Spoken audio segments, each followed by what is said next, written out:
her novel in a bookstore. Lisa.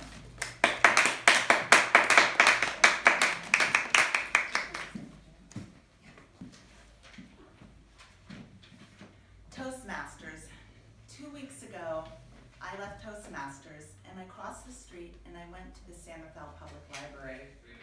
I was in the book stack looking at a book when suddenly I heard, "Who stole my bag of stuff?" And I looked up and there was this guy and he was pointing at me. He's like, you stole my bag of stuff. And I was like, I didn't steal your stuff. I mean, honestly, I would never steal anybody's stuff. I've never stolen anything in my life. And the worst part was he kept screaming and the library had no security. So I ask you, if you are 2 blocks from downtown San Rafael, right? Wouldn't you think there would be security? Well, apparently not. Well, anyway, I know you're probably wondering what this guy looked like, right? Well, he was wearing like this red suit and it had white trim with like little cotton ball things. And all of a sudden he started shouting out these monosyllabic weird phrases. Ho, ho, ho! Ho, ho, ho! Wait a minute, stop right there. By now I hope you know that whole story was completely made up. Did anybody though know it was made up until I got to the Santa Claus bit?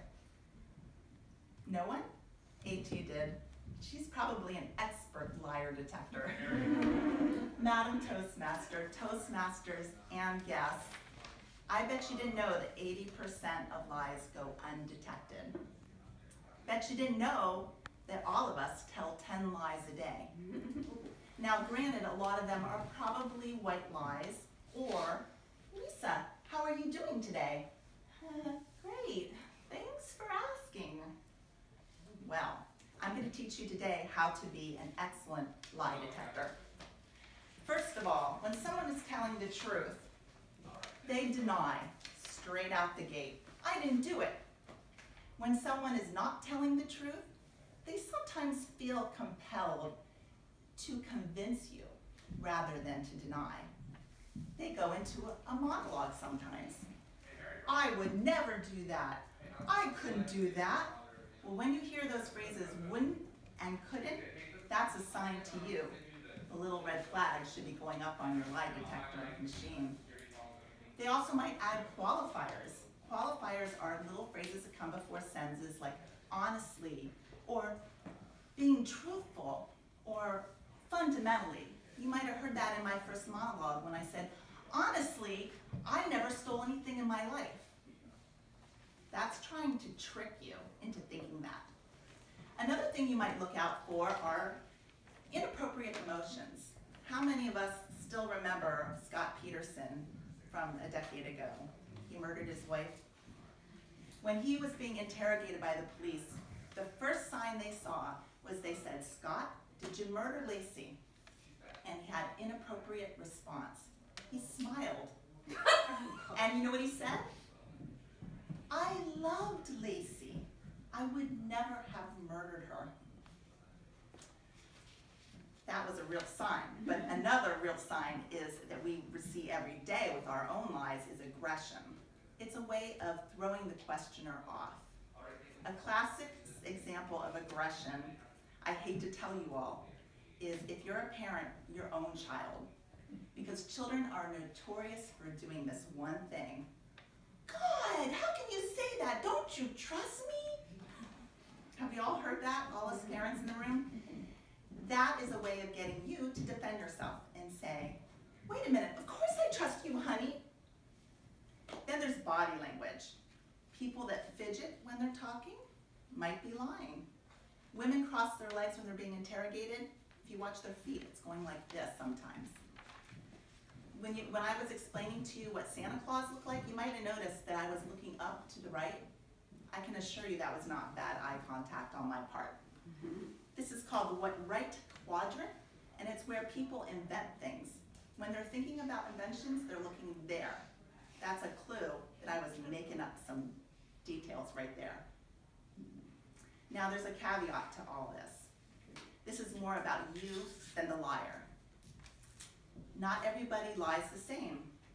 You can't just say, these are the signs, and if I see them, they're a liar. No, you have to know the baseline of the person who's lying. And by baseline, I mean, if you know what their habits are, you won't fall, perhaps, for their little tricks.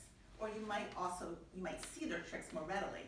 For example, I was out to dinner with Aunt Christine. She didn't know she was part of this speech. And my husband was sitting there listening like this. And Aunt Christine later said, what was wrong with Rob?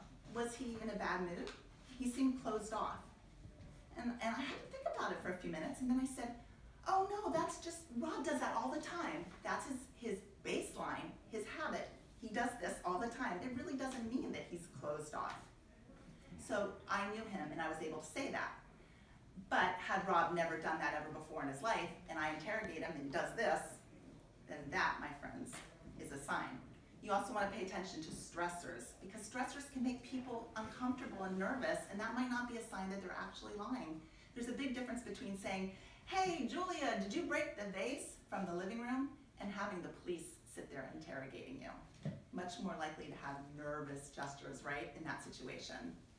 Now, gullibility is also something we're all guilty of. We all really, really, really want to trust our fellow mankind, right? We want to believe that we're all truthful. Who wants to think somebody's lying, and especially somebody you care about, like your child or your husband? But remember, they tell 10 lies a day. And you probably tell them to you. Here is the secret to getting around this problem.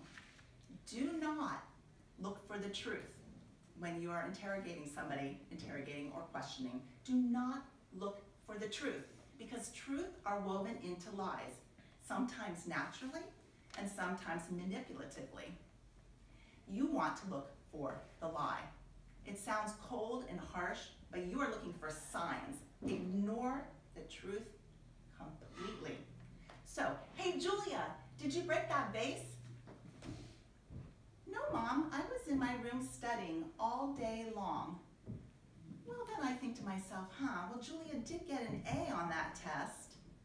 So maybe, in fact, she did study in her room all day long. You see, I'm looking for the truth. I'm trying to justify that my daughter is telling me the truth. When, in fact, there's nothing saying she didn't walk out of her room after studying, pour herself a nice glass of milk, and knock over my mean vase. Still might have happened. So I know you probably have one last burning question, right? And you don't even know what it is yet, but I'm going to tell you. It is, Lisa, did you enjoy talking to all of us today? Well, to be honest, I really didn't, and I can't believe you would ever say that.